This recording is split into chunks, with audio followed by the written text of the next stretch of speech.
It's your boy, the one and only A Switch, aka put some butter on my wrist. Call it butter biscuits, aka oh my god, that Drake but sexier.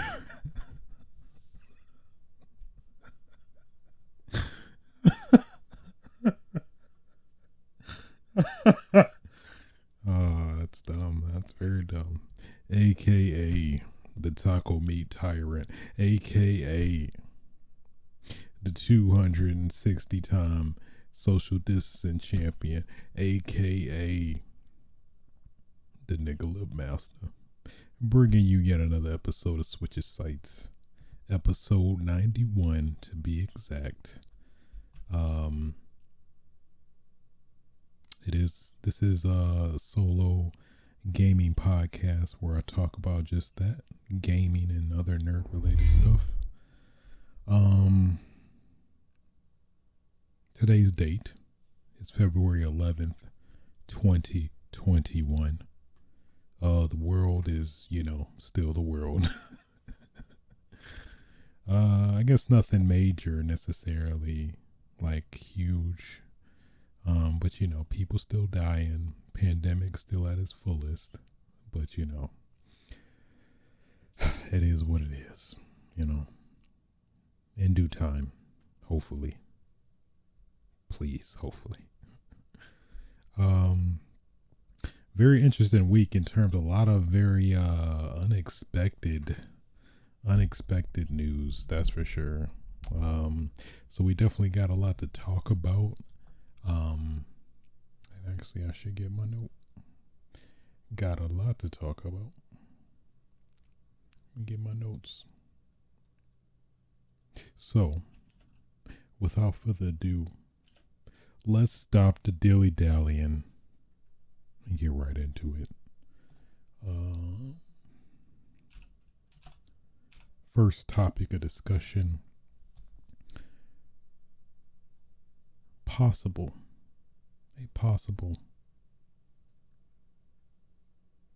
Final Fantasy VII remake announcement may be incoming by Motomu Toriyama.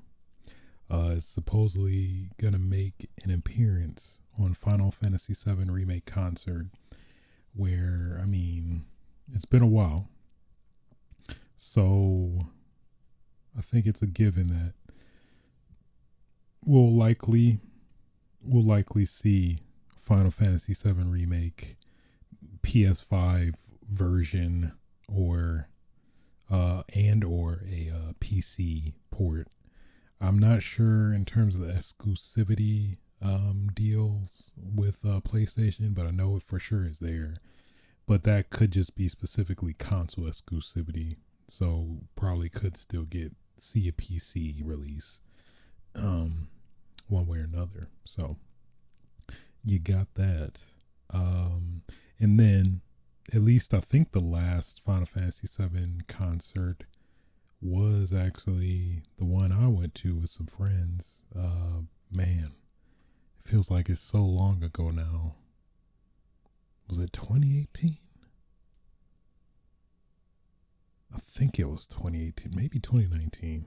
Either way, there was a Final Fantasy VII concert out here in LA, and right then and there, and this was around E3, mind you, as well, around the same time frame. Like it was during the week before E3, I think. I think it was the week before E3. I think it was a Sunday. Yeah, it was Sunday a week before E3, and then and there, they dropped the bomb. After the whole concert was over, they was like, one more thing. And then I think the producer, it was a lot of Final Fantasy VII people that were there from Square Enix. And I think the producer of the original Final Fantasy got on stage and revealed everything. and gave us that dope, juicy, delicious trailer that was never before seen, that was premiered at that concert. So that was pretty awesome. So I say that with the context that likely we'll see something similar to that with when this concert, or their official terminology, Final Fantasy Remake Orchestra World Tour, in February 13th, which is actually, is that a Saturday? Yeah, Saturday. So I mean, we're coming up on the anniversary of the release of Final Fantasy VII Remake, I think in April. So I think all the stars might align where we'll, at the very least, we'll get a PS5 announcement, I think. PC is probably up in the air, but I wouldn't be surprised if we got that too.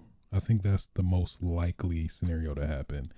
Now, if it's something like alluding or getting that train going for the Final Fantasy VII Remake Part 2, I don't know. I'd be very surprised if that is the case, considering Square Enix's cadence and timing when it comes to releasing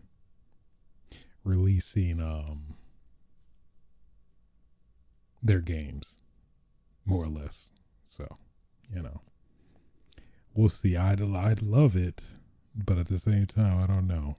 But who knows? They could probably have a full-on vision for this whole project and are going full force. They claim they want to churn this whole series out in a timely manner. I think he said there was some time frame, like 2-3 years or something like that. I don't know. Something like that. Something. But either way, I'm looking forward to it. I know that much. Dare I say, motivated. I love it. I love it so much.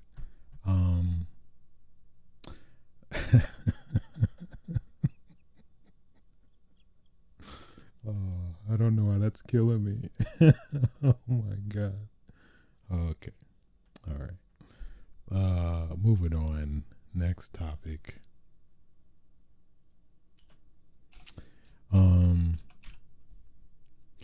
Cd Projekt Red, that company that's just been in everybody's good graces as of late. Well, as actually I say that, but apparently they got hacked. I mean, it wasn't enough for them to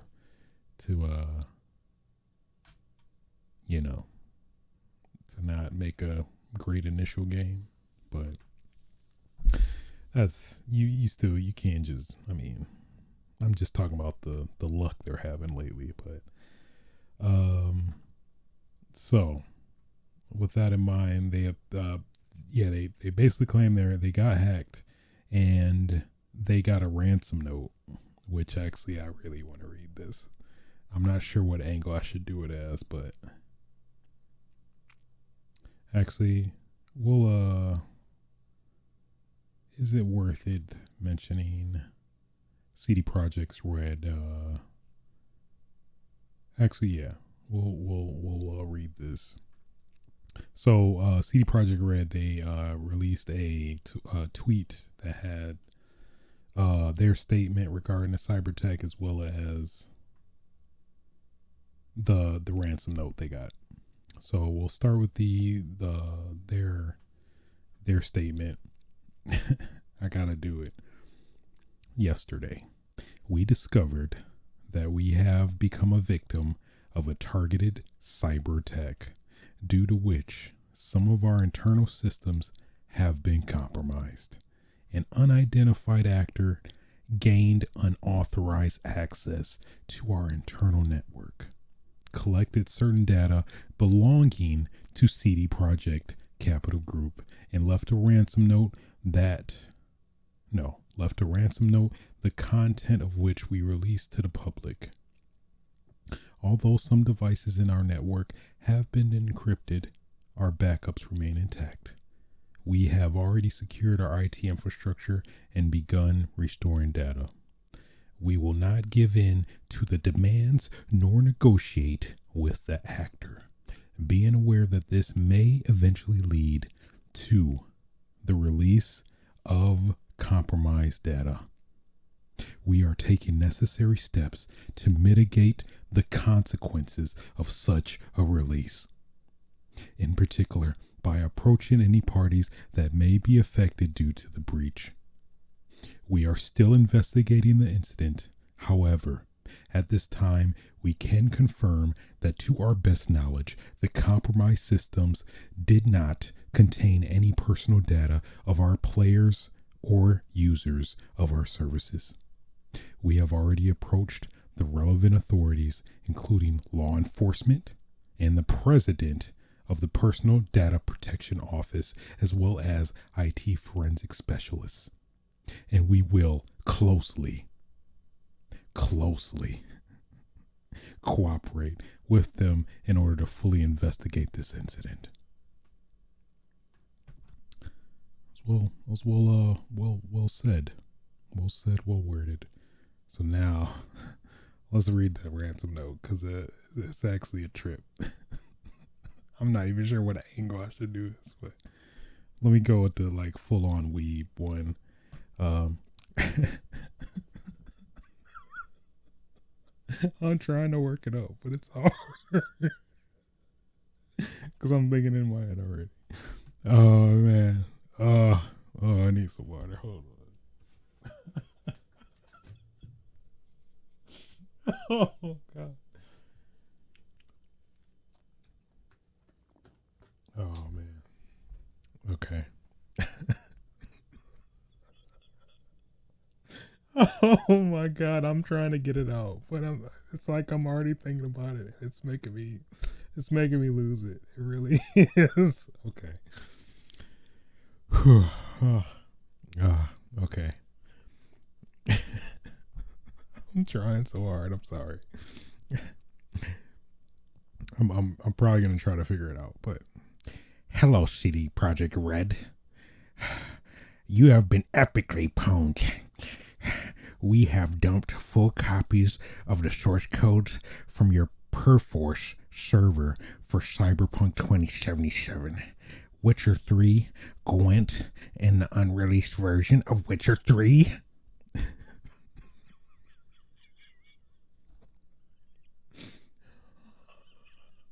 Okay. All right. We have also dumped all your documents relating to accounting, administration, legal, HR, investor relations, and more. Oh, God.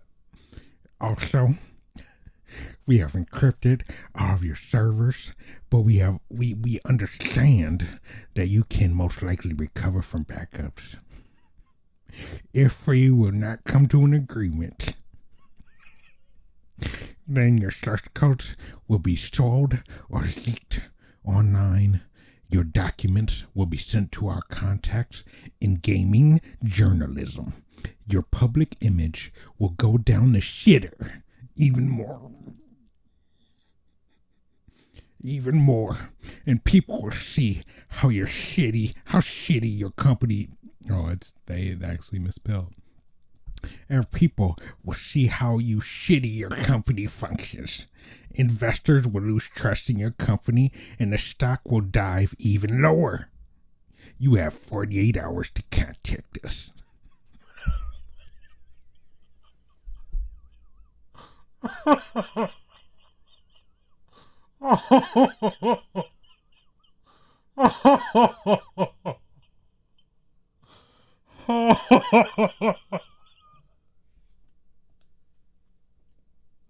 Oh God. Oh man. Oh man. Oh my God. I'm sorry. That I couldn't contain it. Oh my God.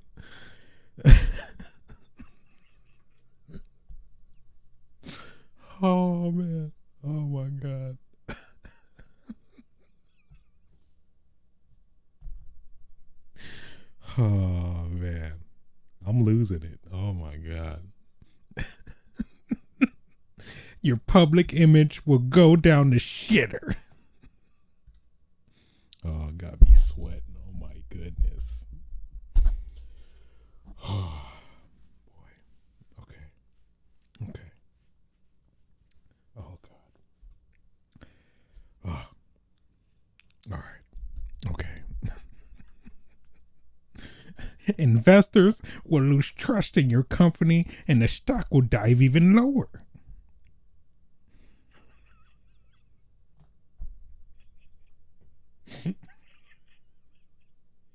Okay. All right. I'm sorry. Oh, okay. So there you go. Yeah. Yeah. We'll go down the shitter.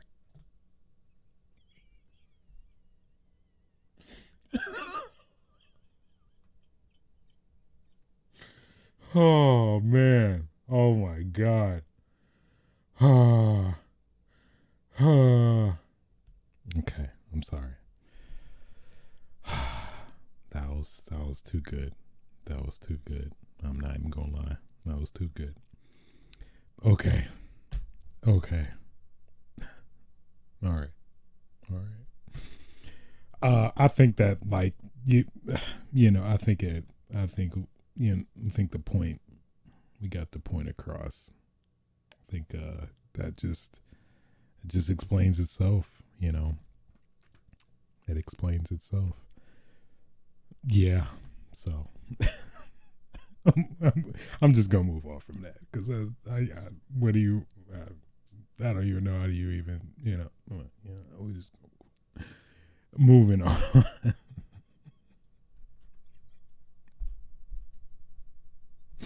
Oh, okay, moving on, man. Okay, so in totally unexpected news. Have you guys heard about that game 6 Days in Fallujah? More than likely you have not, because this game was canceled. Man, it was a long ass time ago. Actually, let me look it up. I want to say 2008, but I could totally be wrong.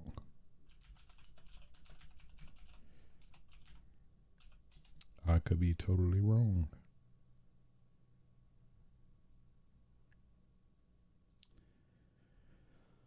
Let's see. 2009.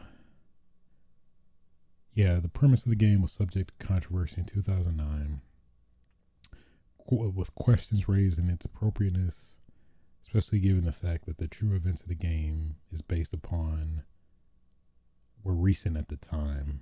It was published by Konami, however, in 2009 of April. Spokesman informed the Associated Press that Konami was no longer publishing the game due to the controversy. Okay, so yeah, 2009, and I guess it was slated for 2010 release. 11 years later. So yeah, so basically this game is coming out this year. They dropped a trailer, and I want to say they publicly announced it. I think it also dropped on Steam. I think that's what started it all first initially. But it's crazy, man. That is surreal. That is surreal. And the company now, Victura, it was a publisher formed by the CEO of the original developer of the game, Atomic Games, and a couple other people, Highwire Games. So it seems to be somewhat of a joint venture. And it will be releasing this year on consoles and PC. So that is surreal. I mean, I guess in these times, and now that there's more time separated from that incident, I guess it makes, I think it makes more sense now. But that is crazy. I think it was a game that was technically canceled.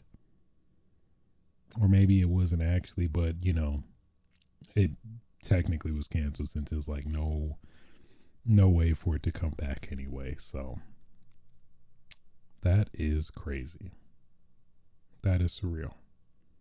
That's like scale bound. levels of if that were ever to be, you know, to come back. We'll see, but I don't know. That is crazy. 2021, a game that was, yeah, it was canceled. Wow. Yeah, it was literally canceled in 2009. Coming to PC and consoles 2021. Surreal. I'm curious if because I mean that's a long time. I'm curious if graphically it would hold up. Maybe they could put some little some wax on it, rub it a little bit, rub it a bit. Then next gen, current gen technically. You know what I mean. We'll see. It's crazy. I'm curious. I don't even know what the game even plays like. I checked out the trailer. It didn't really show necessarily too much. Actually, is this the same one? In case this is different. Yeah, this is the trailer I saw before. Yeah, they really don't. It's like CG, so you don't really get an idea of the gameplay, but that's crazy either way. It's definitely on my radar. See,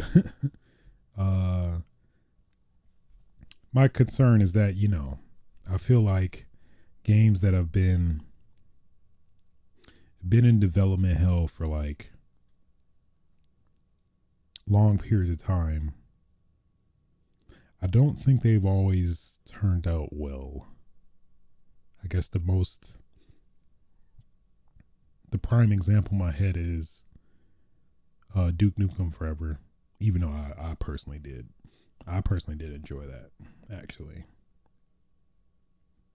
There was another one I'm trying to recall, but I don't remember at the moment, but I was gonna say Red Dead 2, but I don't think that's even the case either. So we'll see. Of course, maybe this game is gonna be great. We'll see. We'll see. Definitely got some Spec Ops vibes if you played that. I don't want to spoil anything, but we'll see. We'll see. In related military news, I guess I don't kind of it. I mean, it's military. Fallujah is military. You know, I don't know. Fallujah is military. Battlefield 6 got some details on Battlefield 6. So you know, Battlefield gonna be Battlefield. But at least with this one, some interesting details. Crossplay, which I think now you love to see it, is now starting to be the norm. Battle Pass.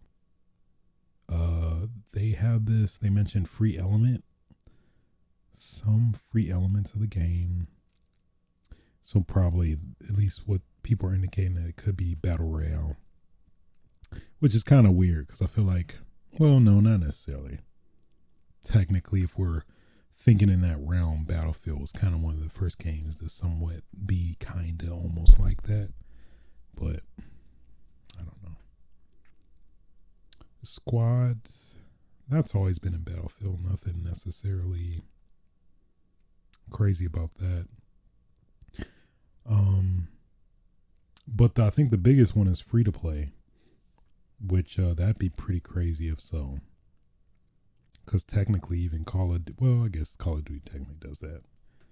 Specifically, the Battle Royale mode is free to play. But if you want to play a multiplayer, you have to pay for that. So, I guess it could vary. Who knows? But that was pretty interesting. And then I guess they are at least toting that destructible buildings, or AKA level. I gotta do it. Levolution. Yeah, that, I ain't gonna lie, that kind of sound like some Unreal Tournament Halo announcer stuff. Maybe I need to spruce my resume up. Hold on. Levolution. I really love that. Just one more time. I'm sorry. Levolution.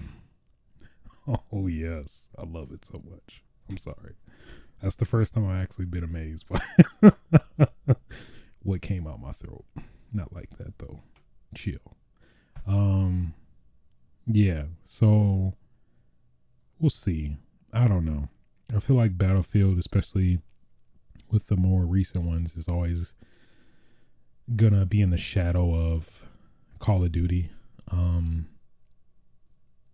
mean, of course, obviously people do prefer Battlefield over Call of Duty.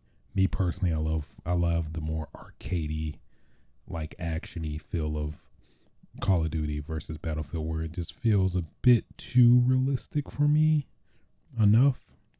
Obviously there's some things that, you have a suspension of belief for, but I think still it does do that. So we'll see. It also, during the earnings call, supposedly it's going to be announced this spring and then launch this holiday, 2021. So we'll see. Probably the biggest, maybe the most competitive thing they can do is probably increase the player count. Because I think, is it 64 has been the highest it's been? The highest for a Battlefield game, I want to say. So I think we have the technology now.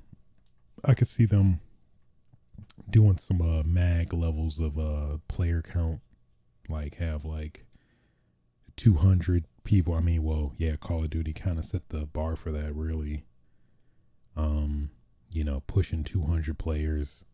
So, Battlefield, balls in your court, man. It's all up to you. It's all up to you, Battlefield. We'll see. Wasn't too jazzed from Battlefield 1. I think that was the one back in 2016.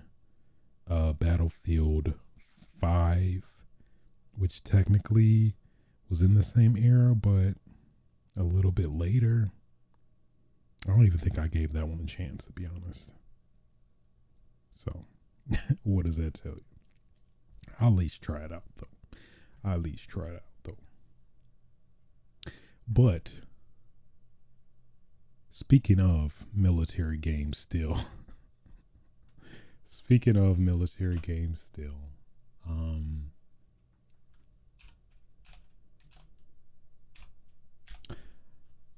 Call of Duty.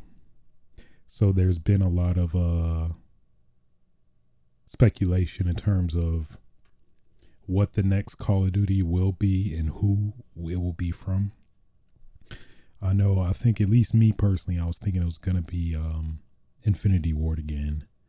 And, maybe they'll just do a cadence of, Infinity Ward Treyarch. But apparently Sledgehammer Games is back.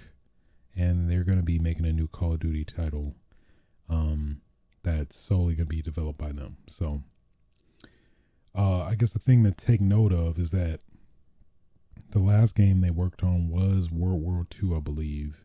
And I think during that, there was a big shakeup in terms of that company, which I think screwed up the cadence and scheduling of the games.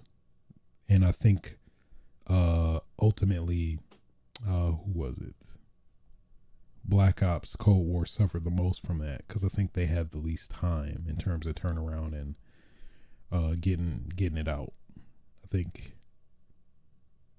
yeah, because Modern Warfare 2019 had a 3-year cycle, and then I think Cold War had like a 2-year or so cycle. So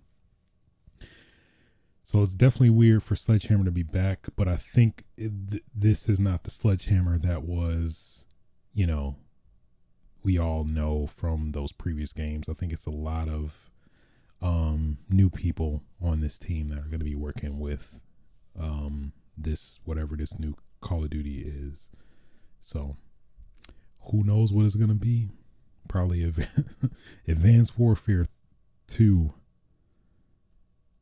Did they think Infinity Ward made Infinity Infinite Warfare.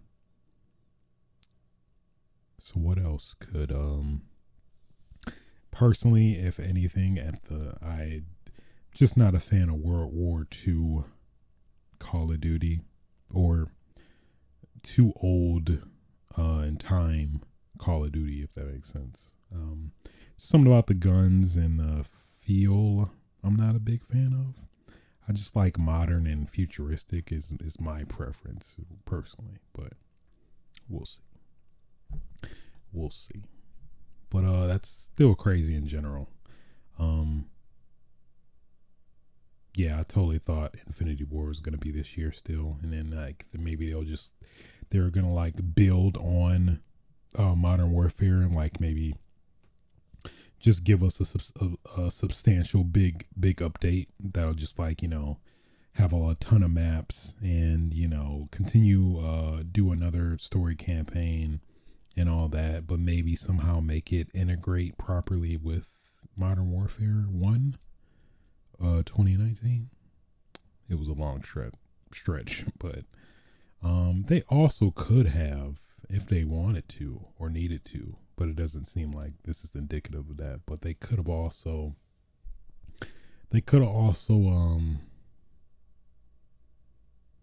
what could they have done? They could have released the multiplayer for classic Modern Warfare 2 to kind of appease everybody. Because I think that would be just as good, if not better. But it's kind of weird since the campaign already dropped. Then it's that whole awkwardness of, oh yeah, we gonna charge though for the multiplayer. So y'all gonna have to pay for that if you want to play the multiplayer. $60 though. Like what? What is this? What? I didn't sign up for this. I'm going to court. So we'll see. I'd say in terms of track record, Sledgehammer has had the games I've not necessarily enjoyed the most out of the three, with Infinity Ward games I've enjoyed the most in terms of the history of Call of Duty. But Treyarch is probably right behind it though. So interesting to see. So if history repeats itself, we'll more than likely hear this around E3 or whatever E3 is gonna be next. Technically this year, even though I think they said there's gonna be more online-ish, but who knows if people are even gonna stick with that. A lot of uncertainty, you know. There's a lot of uncertainty.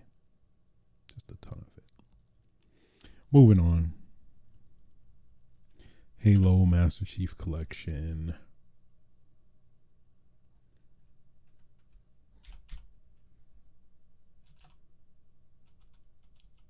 Halo Master Chief Collection.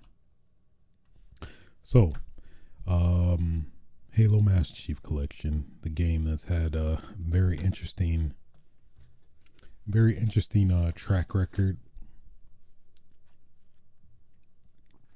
more or less, in terms of the history, if we just to say the least, in terms of having a very botched launch that didn't seem as horrible, at least as I remembered, but I think it was actually pretty bad, but not as bad, at least. I think it depended on where you were located, possibly, because at least at the time when it did drop, I was in Michigan, and I didn't necessarily have too bad of issues in terms of playing online and stuff like that. The match, I do recall a long matchmaking times, but outside of that, everything else was pretty decent. I mainly just played the multiplayer. I didn't really play the single player too much outside of the anniversary Halo 2 anniversary campaign, where they did do some of the extra cutscenes for 2 and all that stuff. So with that in mind, Master Chief Collection has come a long way since then. It is great. It is in the best shape of his life right now. It is in its prime even. So with that in mind, there's even more greatness. There's even more greatness. Custom game browser. That's always fun, you know, just dropping in the games, calling it Don Knotts.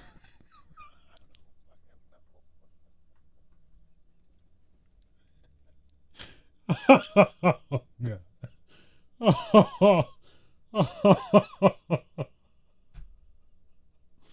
Oh my god. It's fucking random as hell. That took me off guard, to be honest.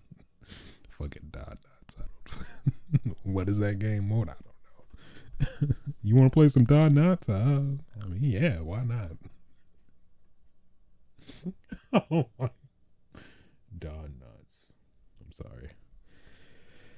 That took me out. So there's season 6 content as well. So with each season there's like cool little trinkets and goodies and stuff that you can like dress up your Spartan with. Weapon camos actually too. But what's also cool if you're like, you know, a Halo purist. You can turn it off where you don't see other people's camos and, you know, keep it like you remembered from all those years ago. So that's cool. And for like, what is really crazy is that like out of nowhere there's going to be a new map for Halo 3. Apparently this is from Halo Online. So that's crazy. I don't see why Halo 2 didn't get any love, but you know what? It's fine. It's fine. We all know Halo 2 is the best Halo, but it's okay. It's fine. It's fine. Just fuck Halo 2 fans, I guess. So it's fine. It's fine. It's okay. It's fine. Then FOV slider support. Not only for well, I guess technically it initially with the update for Xbox Series X and S, it was there, but for any other consoles it wasn't. But now there is support for all Xbox One consoles. I don't know about the launch Xbox One. I feel like you might be real limited, but apparently there is going to be support for all those consoles. Maybe they restricted or limited based on the console you're on, to some extent, I would assume. Double key bindings, which that was one oversight that was pretty annoying actually when I was messing with the Halo Master Chief PC version, the Xbox Game Pass version, not the Steam version. Not even sure if there's a huge difference, but just thought I'd put that out there either way. And then mouse and keyboard support for consoles, which I thought was already a thing, but I guess it is going to be a thing now. So that is cool, you know. Give as much flexibility as you can. Advanced audio options, view mountable customization options. So all in all, pretty great. At least going back to that map, the map is a Halo Online map that was not released. So never before released map technically. Unless you played Halo Online, but then it was not released, so never mind that. And they also are planning to update Halo Wars as well. So bravo 343. You dropped the ball, but you picked it back up and you kept holding it. I appreciate that. I really do. They really redeemed themselves, I think. At least the current state that Master Chief Collection currently is in now, I think it's some good Halo. I'm telling you, if you a Halo fan, you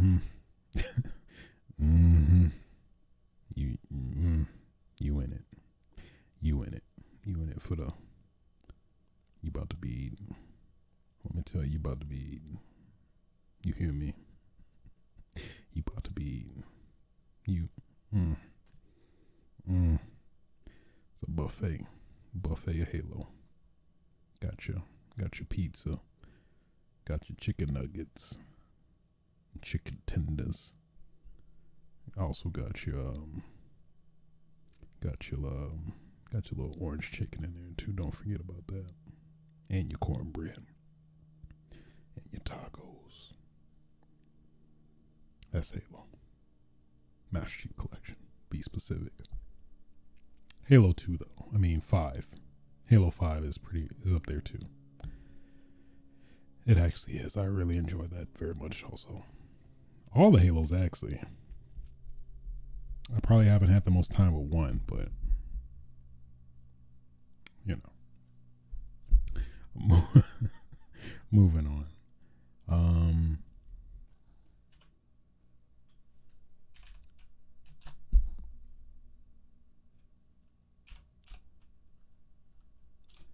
Street Fighter 5. So, Street Fighter 5 had a overview or showcase earlier today. Basically talking about some more details of the Season 5 pass. They showed Dan and Rose, the first two people slated for this. Dan actually looks pretty dope.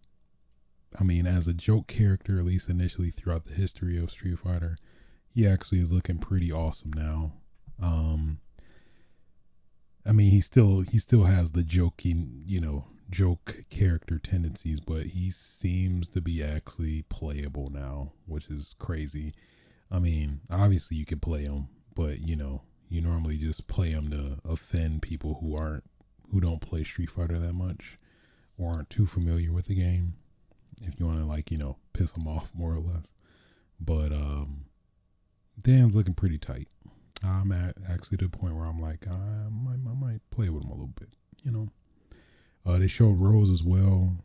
She's from the Alpha series.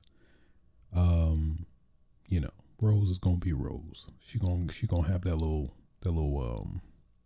got that little is it not a skirt, but what do you call it? You put it on your neck. It helps you from scarf. I was struggling. Yeah, she got that little scarf. She gonna hurt you with it. She gonna wrap you up. She probably gonna block your projectiles. Probably reflect them back at you. Fuck Rose. I'm just gonna put that out there. I don't give a damn about her. I don't give a damn about you, Rose. I'm just saying. All right. I'm just saying. She seems pretty cool though. Probably not my alley, but she seems pretty cool too. Also got like a little preview clip of Oro, where he's still handicapping himself. I see, where at least from Street Fighter 3 he would handicap himself by tying his arm behind his back because he's too damn powerful. All that power. So much power.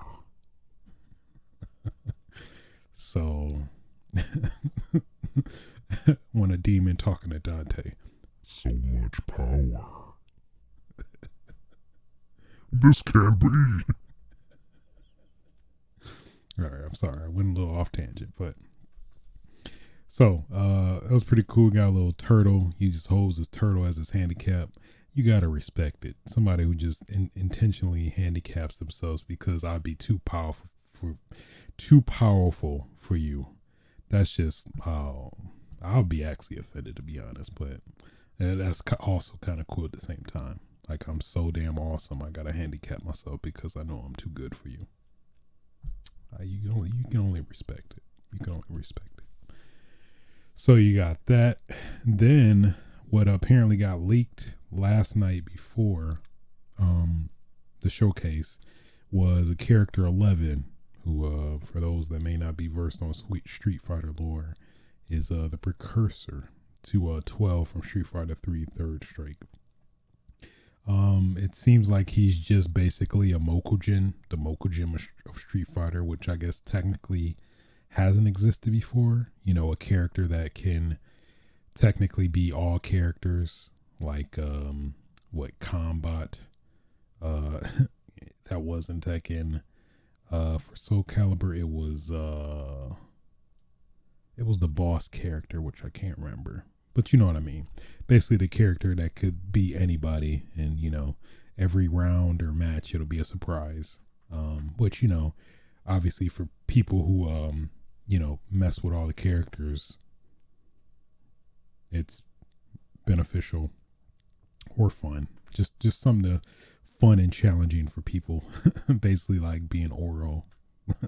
I need a handicap, so we'll let fate decide.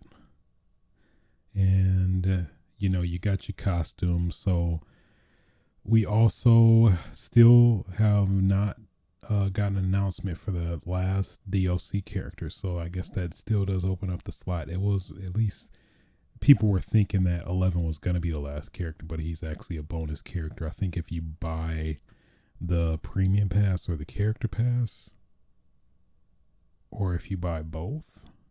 I thought if you buy one, you get the other. I think premium pass includes the character pass, but either way, that is that.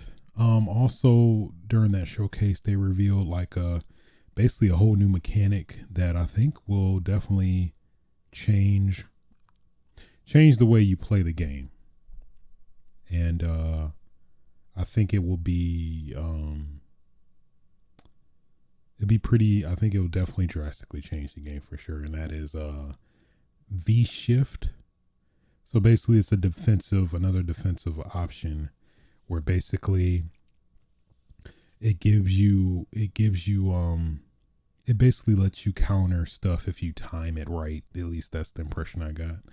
Where if a character tries to do a special on you, you can hit your V shift, and it basically gives you a little pause in time and lets you shift back immediately or forward, I think. And it definitely has a lot of other capabilities that probably we haven't seen yet. And they did say they're like rebalancing the whole game and all that stuff. So may actually pique my interest to, you know, get back into trying Street Fighter. That's always been my thing with fighting games. I feel like I've said it before, but it's like I like to look from a distance depending on the game. Where it's like, that seems kind of cool. Maybe I want to try that, but I'm not sure. Or then I never try it.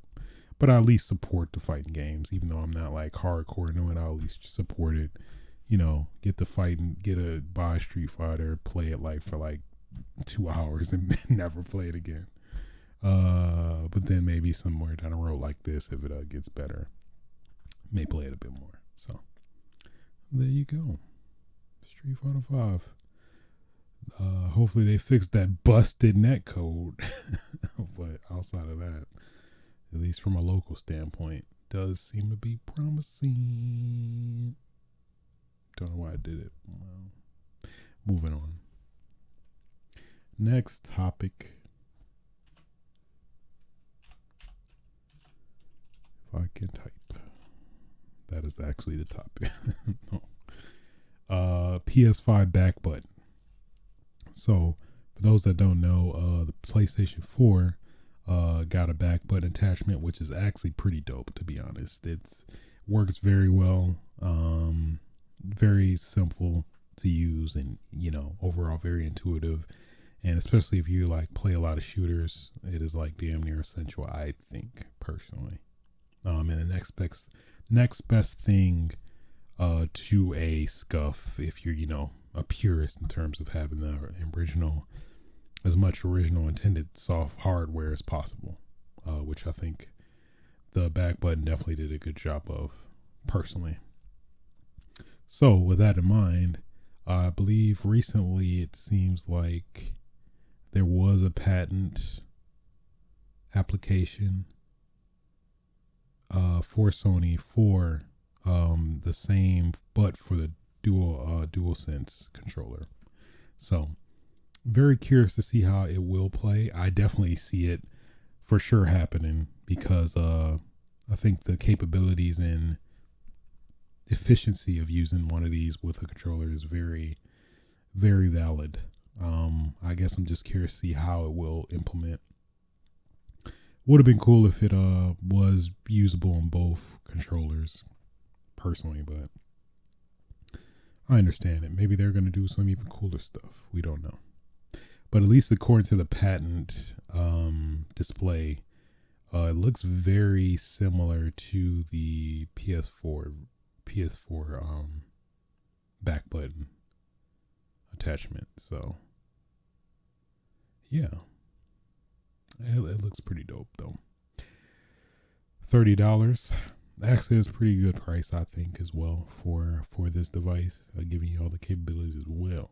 So, unfortunately, these, but one thing worth mentioning: if you have a PS5 and if you have a PlayStation 4 controller, and if the game you're playing is a PS4 game, you can still use your PS4 controller for that. But otherwise, you cannot. If it's a PS5 game, you can only use a PS5 controller for that.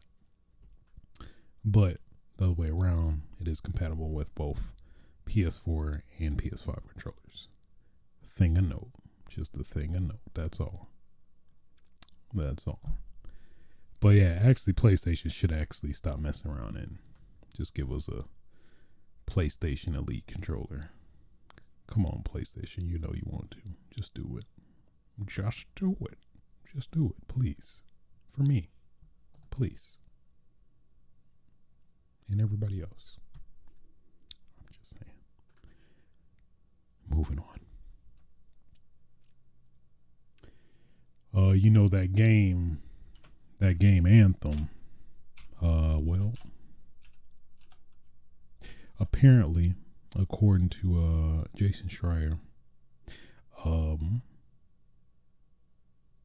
it has been in incubation mode, overhauling the maligned online game Anthem. So pretty much they're basically going to decide the fate of this game, I think this week or next week, in terms of like if they actually should still try to revive this game or just, leave it on the wayside. But I don't know, man.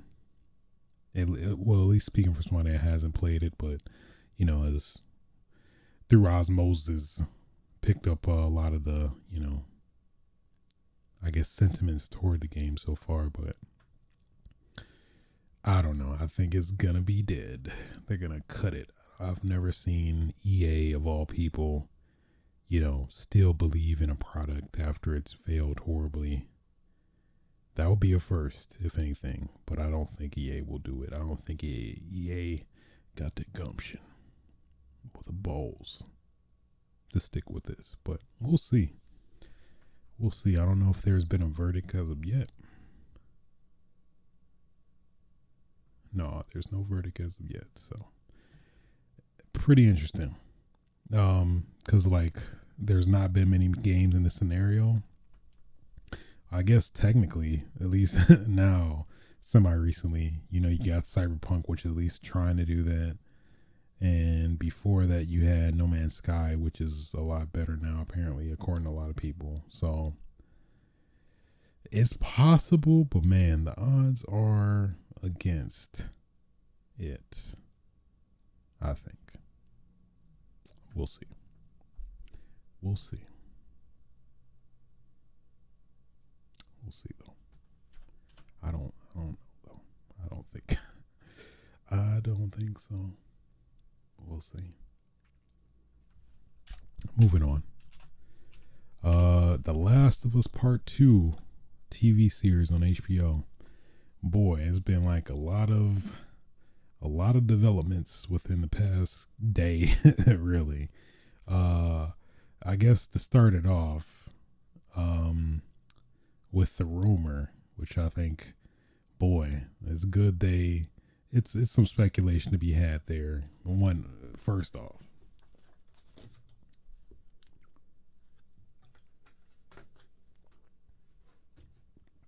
stay hydrated. So first, started off with this rumor from Discussing Film. Mahershala Ali was rumored to be offered the role of Joel in the Last of Us series. definitely a very drastic, you know, what's the word? Died. I can't even. Very drastic departure from Joel from the games. And then on top of that, you know, the whole racial thing where, you know, if Abby's voice actor was any indication in terms of how many people's, you know, underwear has gotten in knots. I don't even know that term, but you know, underwear has gotten in knots. I sound like a entitled rich person, but I'm not. So, yeah. Marshall Ali, he was rumored, and then, boy, God bless that man, because, man, you know, the internet is a different breed in that respect. But luckily, it seemed fairly shortly after, weirdly enough, that rumor was spreading.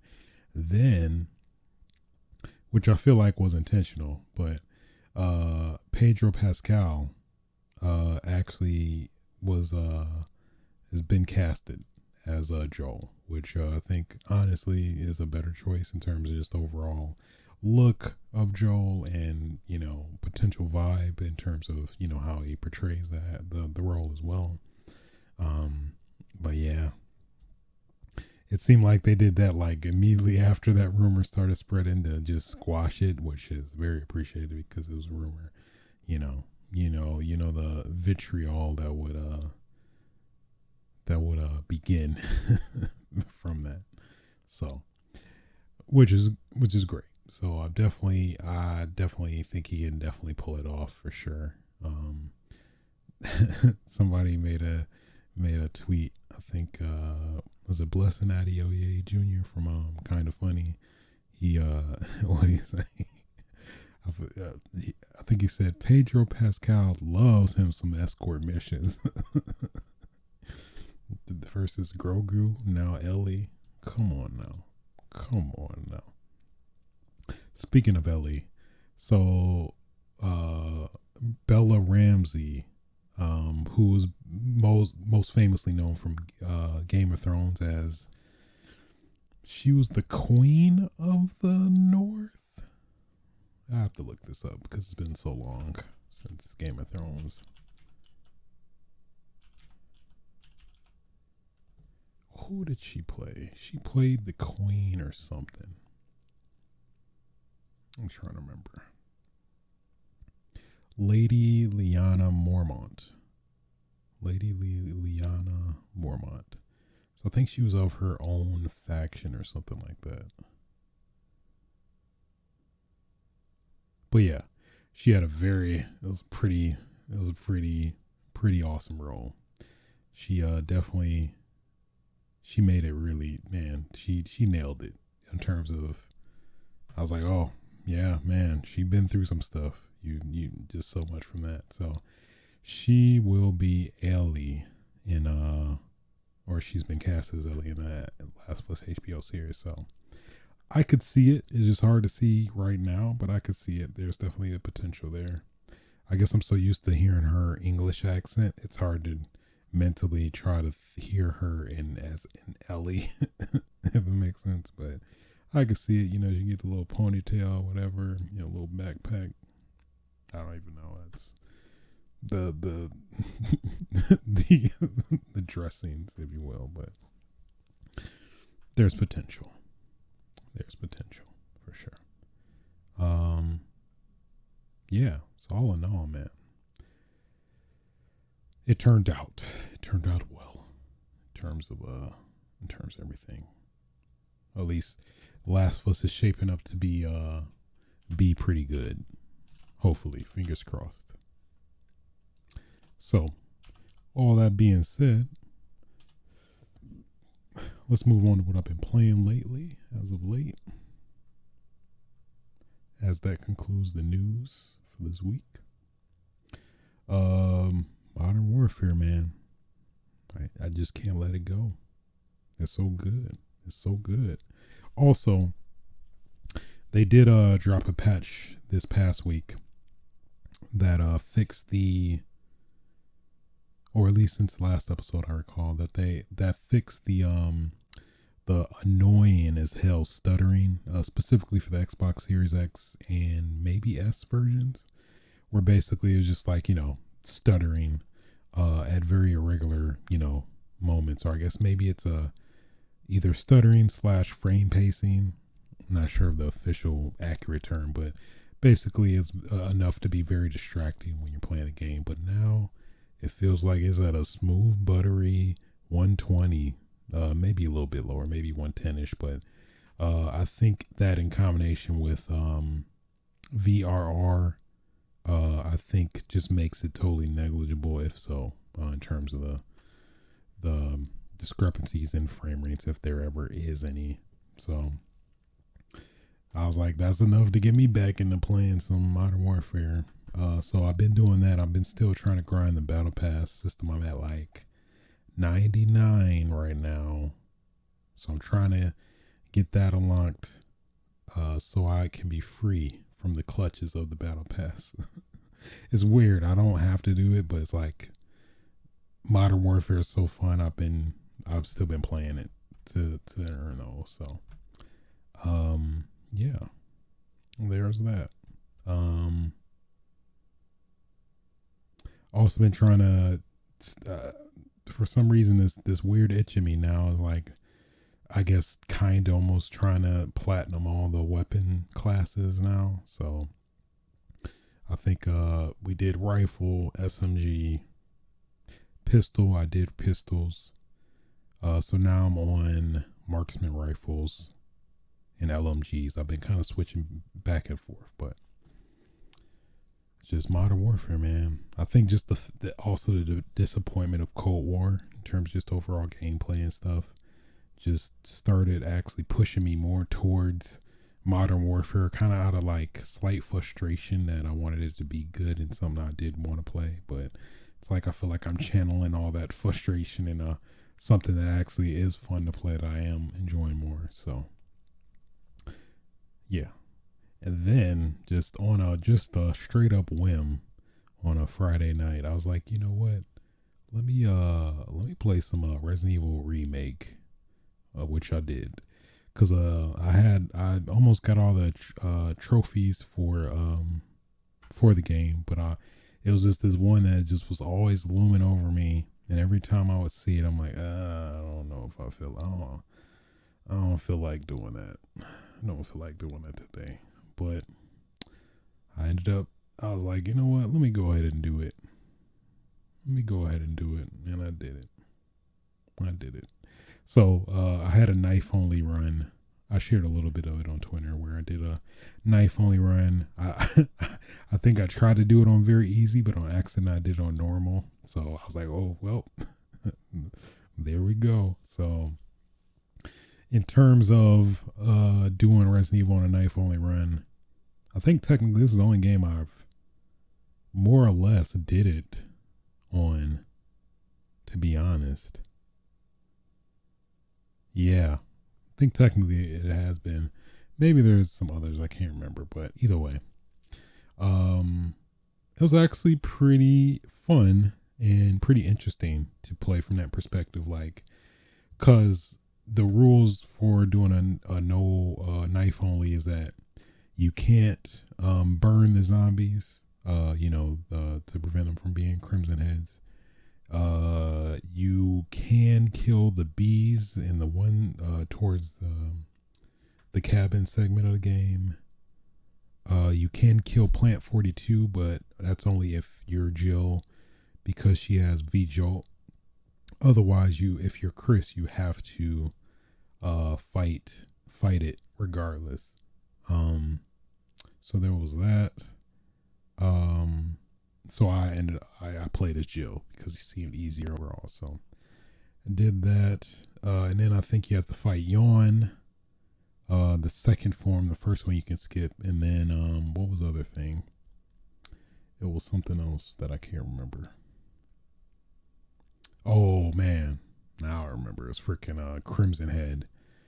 He was a bitch. He's probably the hardest boss in the game for knife only specifically, because he's very agile and quick, and yeah, it's very difficult.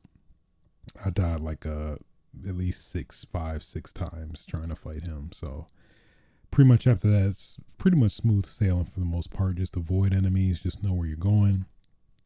I ended up technically, I think, beating it under 5 hours. Like I took a break and played the next day and finished it up. So, but yeah, man, Resident Evil Remake, that game is great.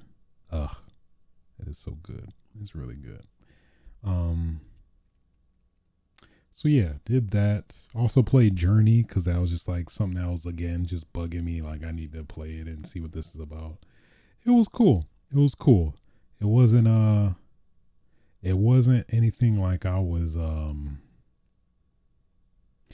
hoping for, more or less. But it was a cool experience. I'm glad I at least did it once. For sure. It was an interesting experience. Yeah, that's really it. And then the Dark Anthologies, Little Hope. Played that. For those that don't know, it is a part of the Dark Anthologies, which is basically this collection of I guess it's kind of like the video game version of Tales from the Crypt, where it's like there's like multiple stories that are narrated by a consistent host, if you will. That's kind of the vibe of this game, Little Hope, where it's like, basically think of The Walking Dead combined with, well, no, that's kind of redundant. Basically just The Walking Dead, the game, the Telltale Walking Dead games. And that's pretty much the best way to describe it, where it's, a lot of quick QTE, quick time events, and decision dialogue choices and stuff like that. So you have that, and then at least the initial plot is that basically you're a bus driver and you go to this this coincidental town of Little Hope, and then you see a girl on the street and you oh shit, and then of course your bus just tips over, and then the game takes you back in time to this period that I'm not going to spoil in terms of the events that happen, but basically you go to this family, and just it feels out of context, at least at first, but then towards the end it all starts to make sense. I'll say that. But very interesting story. I say this because it definitely gave me a lot of Silent Hill vibes for sure, which I personally did like a lot. So, yeah, I definitely liked it better than Man of Medan. Man of Medan is the first game in this anthology. I think they said it was originally going to be 5 games, but I think they cut it down to 3, I believe, or maybe not. But they do give you a preview of the next game in the next game of this anthology as well. So, all in all, it's pretty dope. I thoroughly enjoyed it. Don't think it's as good as Until Dawn, but it's definitely, like, I'd say right behind it for sure.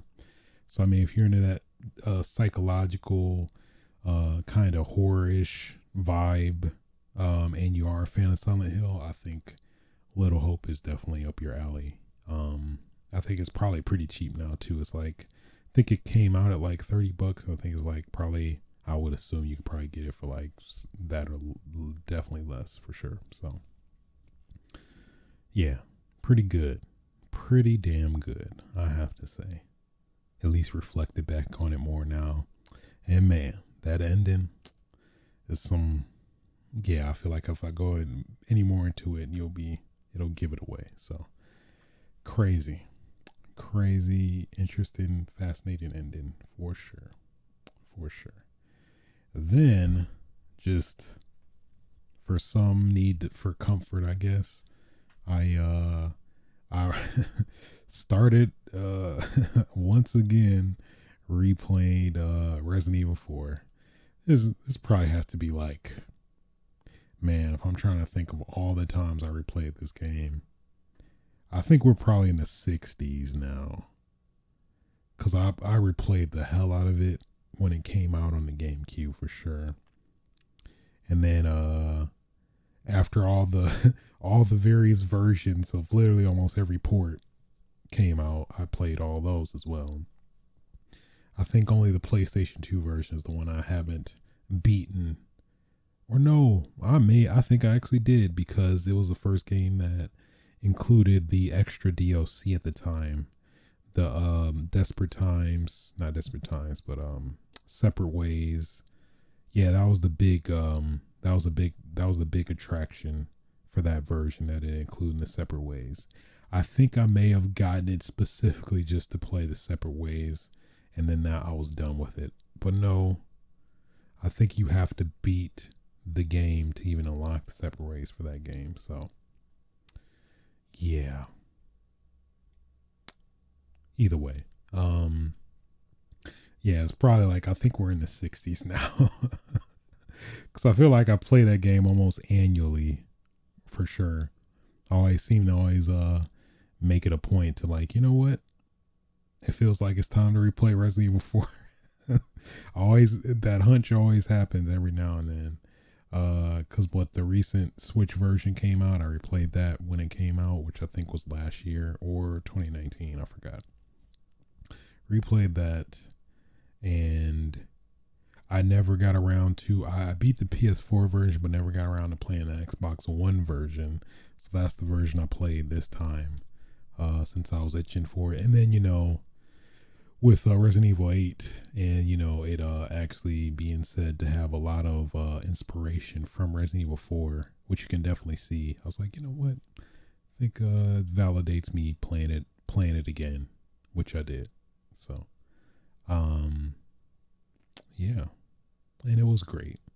It was great. It's like every time I replay that game, I am constantly reminded why I replay that game and why it's so good. I shared a few tidbits here and there on Twitter as well, but it's good. It's really good. It is definitely hands down my top 5. My top games definitely swap around a lot, but it's for sure will always be solidified as, I say, even my favorite game of all time. Yeah, I try to deny it in terms of, like, I guess what the game stands for to some extent, where, like how this game started the whole downhill slope for the Resident Evil titles becoming too actiony. That's always the kind of conflict I have, is that I hate to admit it because of that, because it's like a separation from the original Resident Evil formula. But it is a damn good game, man. It is really good. It's so good. So if you've never played Resident Evil 4, you really need to fix that. It's just a PSA. I'm just saying, if you maybe you queasy, even then it's not too much. Well, I mean, you do be popping some heads too, so I can't even say that. Either way, yeah, I beat it last night, and man, it's so fun. I love that game. I love it so much. So let me stop gushing over that lovely game. Let's get into what I've been watching, cause boy, we are in a doozy. Let me tell you, we are in a doozy. Man. So let's, first off, fucking WandaVision episode 5. I'ma say it right now. Spoilers. If you have not watched WandaVision episode 5 and have not been spoiled by now, especially if you're on Twitter, Please fix that. If you're into Marvel stuff and all that, mind you, but you need to fix that right now, because I'm about to spoil the hell out of WandaVision. I've waited a whole week for this. I'm about to go off. I'm just letting you know. I'm just letting you know I'm about to go off. You have been warned. I gotta sip for this.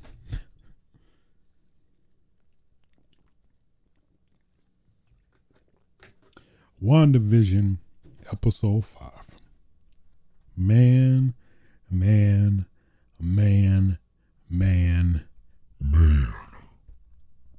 My goodness. That's actually kind of accurate in terms of the implications of the episode, more or less. But this episode was so damn good, man. A lot of development. You had the twins, at least from some research I did, that these twins will grow up to be, I forgot their names, but basically a Quicksilver and a Scarlet Witch equivalent as boys. And then you have the whole Vision conflict now, that Vision is becoming more, starting to figure out what's going on a little bit more, in terms of the weirdness that's going on around him. And then, the biggest freaking revelation of this damn episode, that I guess, for me, this shit blew my mind. I guess it was just hard to fathom, considering all the, it's one of those things where it's hard to fathom until you see it as a reality. But basically in this respect, just skip right to the end. Basically, Wanda and Vision are fighting, and then they keep fighting about the reality and the conflict they're having, and then a doorbell rings out of nowhere, and she says, "I didn't do that," because Vision is suspicious that Wanda is more or less controlling all this stuff to some extent. So he's instantly thinking that, and then with all that being done, she goes to the door, answers the door.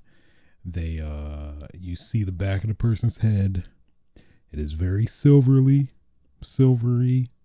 like her former brother. That spoilers, he died in Age of Ultron. You didn't see that coming. Oh, I'm sorry. That's my impression of Pietro. You didn't see that coming. Oh. Oh, that is horrible. I'm sorry. R.I.P. Pietro. R.I.P. Marvel Universe Pietro. Because the person that is silvered haired is Pietro, but it is Pietro from the Fox X-Men movies.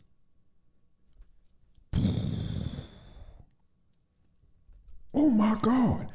Oh my God. What? Oh my. What? Oh my God. What is this? What is this?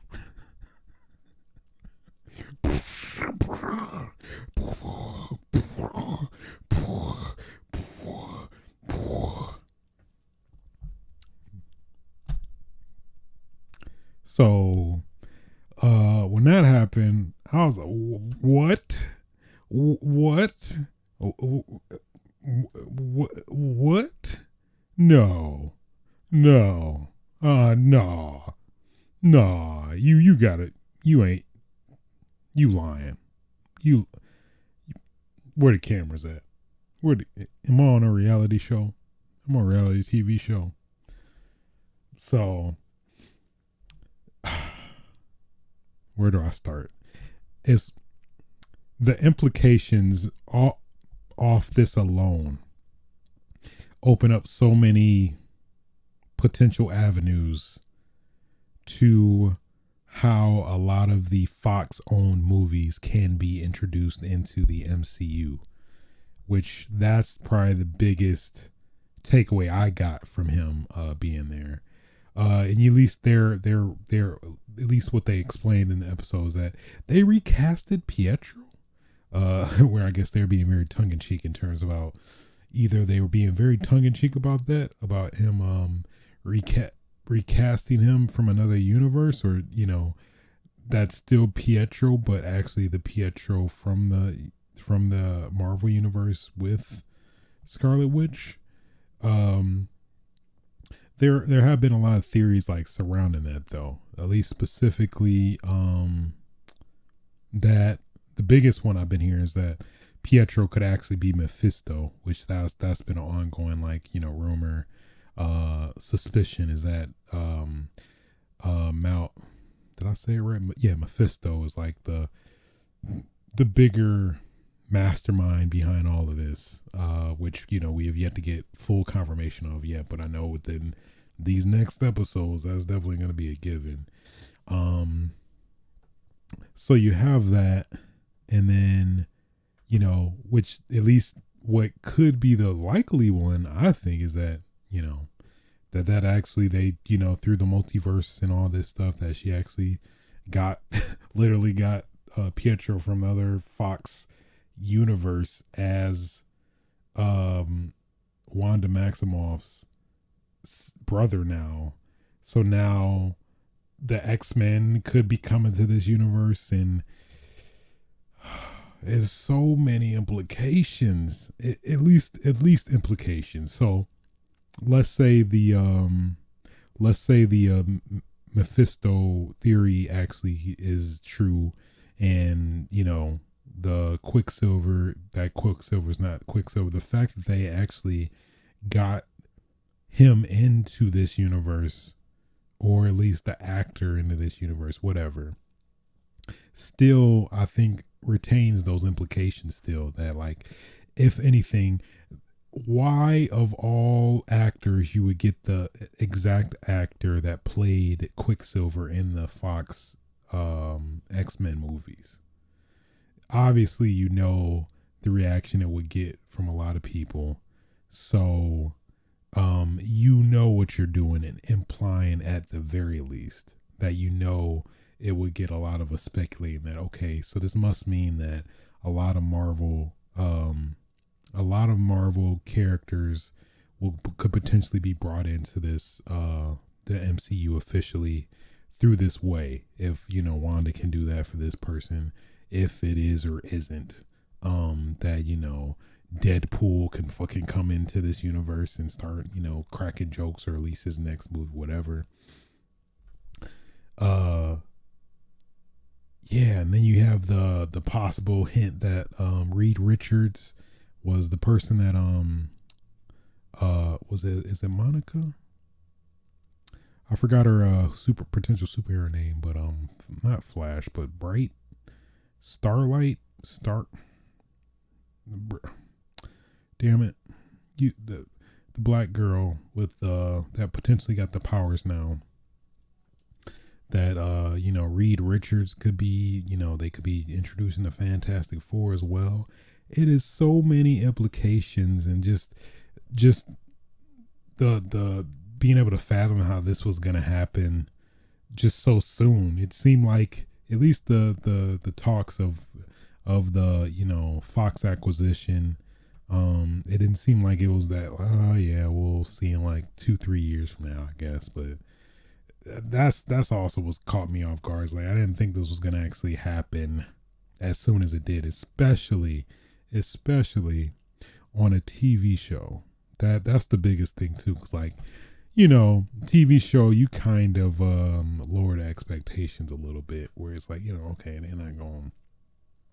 they're not gonna be throwing them balls like that, but they did, Jesus. So, man, that is crazy.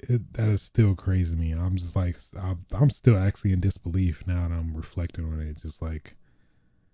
Just the implications, if anything, of what they're actually potentially can do. There's stuff like introducing Wolverine into the MCU with potentially the I think the Captain, the Falcon and Winter Soldier movie to some extent, or going back in time, maybe the Multiverse of Madness with that Doctor Strange movie. Whew, it's so much. It's so much they can do. And on, I guess that with on top of that, the fact that it'll make sense, and the fact that it's technically solidifies the Marvel universe as well, or the established Fox Marvel universe as well, which is kind of crazy. But at the same time, it's totally legit, still playing to the strengths of the comics and things like that, at least from what I researched there. So so good, so good. As a very big Marvel fan, at least specifically the movies, and related content, this was crazy, mind blowing.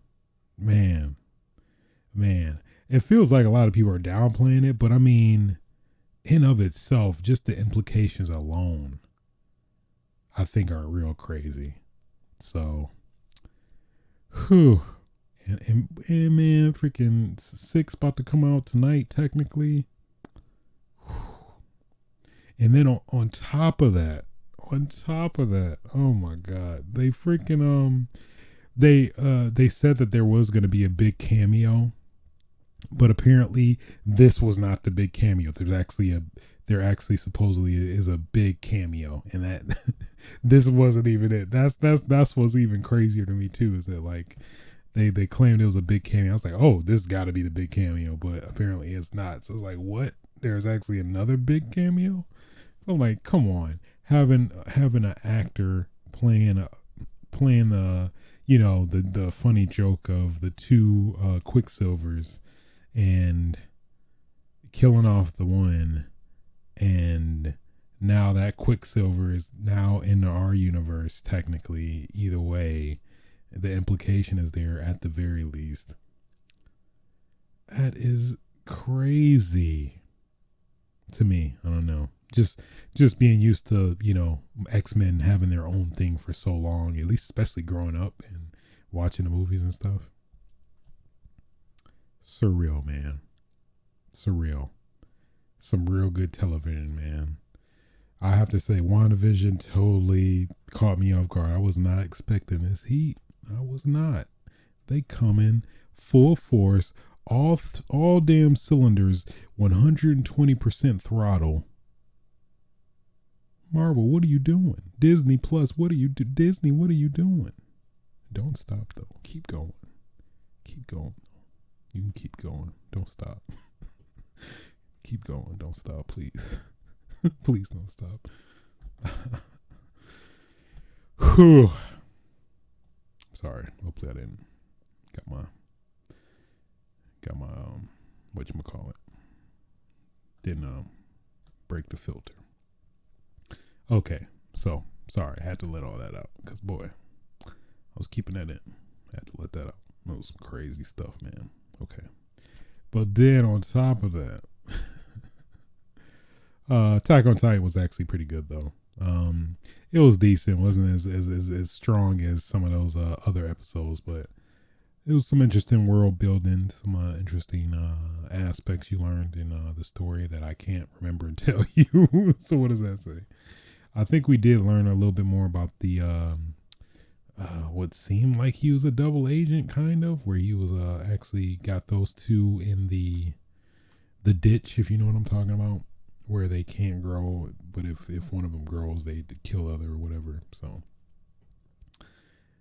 yeah, nothing too memorable. It just felt like it felt kind of fillery, but then it was like maybe it was just something that just wasn't getting me, or maybe I wasn't paying attention as much as I should. One or the other. But outside of that, then there was The Boys. So on it was always on the back of my head to start watching it, but then I actually got around to doing it this past Wednesday or so, or Tuesday, I forgot. But started watching The Boys. Man, that show is fucking dope. So, mind you, this is with my superhero itch. I just have this weakness to wanting to watch superhero related movies. So I did watch that. And boy, it is not your it after especially the pilot episode, I was like, whoa, this is not your typical Marvel superhero movie, which is all the more reason why I did really, really like it. I really latched on to it. I binged the hell out of it these past few days. On finished season one. Season one was freaking fantastic. My God. It's really good. Very, very good. Very good. Yeah, good to the point where, I mean, when did it come out? I think season one is safe to kind of spoil a little bit, but I can at least talk about the first episode. So you start off, spoilers for The Boys season one. I don't know if I want to spoil it yet. Yeah, I don't think I want to spoil it. Either way, yeah, The Boys season one. It is a very gritty take on a superhero movies. Basically, a satire of a superhero movies, shows, whatever, where where it's a very interesting, fascinating take where it's like, what if the superheroes were actually technically the evil ones, if that makes sense. There, of course, is a lot more depth than that, but it's just a very fascinating, like, take on superheroes. Like, what if they were evil and let the power, like, get to their head and actually, you know, abuse that power in a lot of ways. Which is definitely you see a lot in this, and yeah, that's probably the biggest takeaway, I guess, to if I were to just, you know, elevator pitch this to somebody. But I think that in of itself is very fascinating, just like something you never really seen before, but actually is very fascinating, very realistic if you think about it also, which that aspect did really fascinate me. And then just all the political turmoil and discrepancies between all the characters in the game, in the movie, TV show. It was very good. Season one was very good. Season two is pretty good so far. I'm thoroughly liking it as well. I'm a episode and a half in to the second season. I think it premiered last year. So, boy, man, The Boys was not on my radar, but it is completely on my radar now. Very good. Highly recommended if you're in the, you know, superhero movies with a way more mature angle to it, because boy, it is a lot of gruesomeness in that.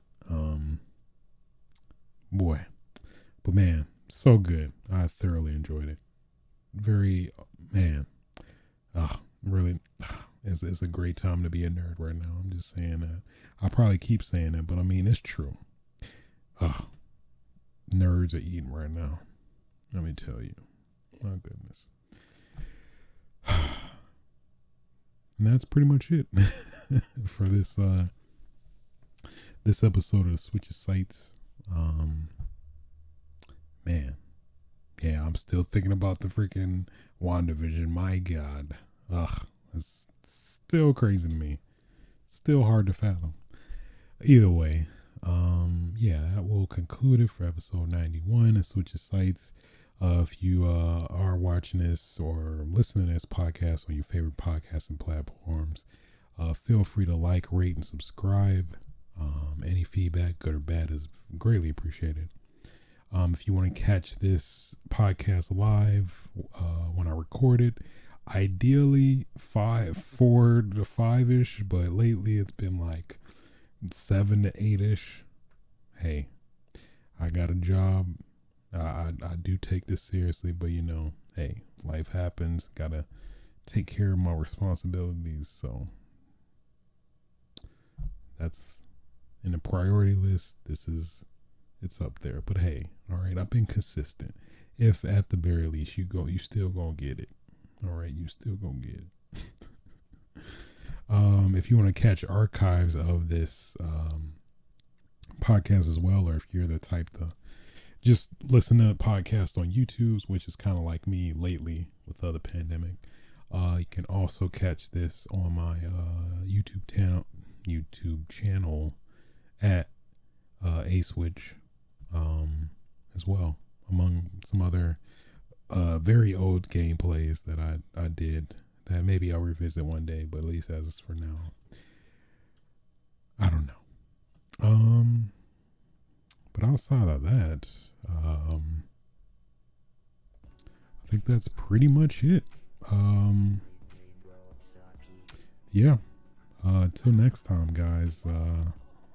Don't cough. Don't cough. Don't touch people that don't want to be touched. Get hydrated. What else? Get your game on. Oh yeah.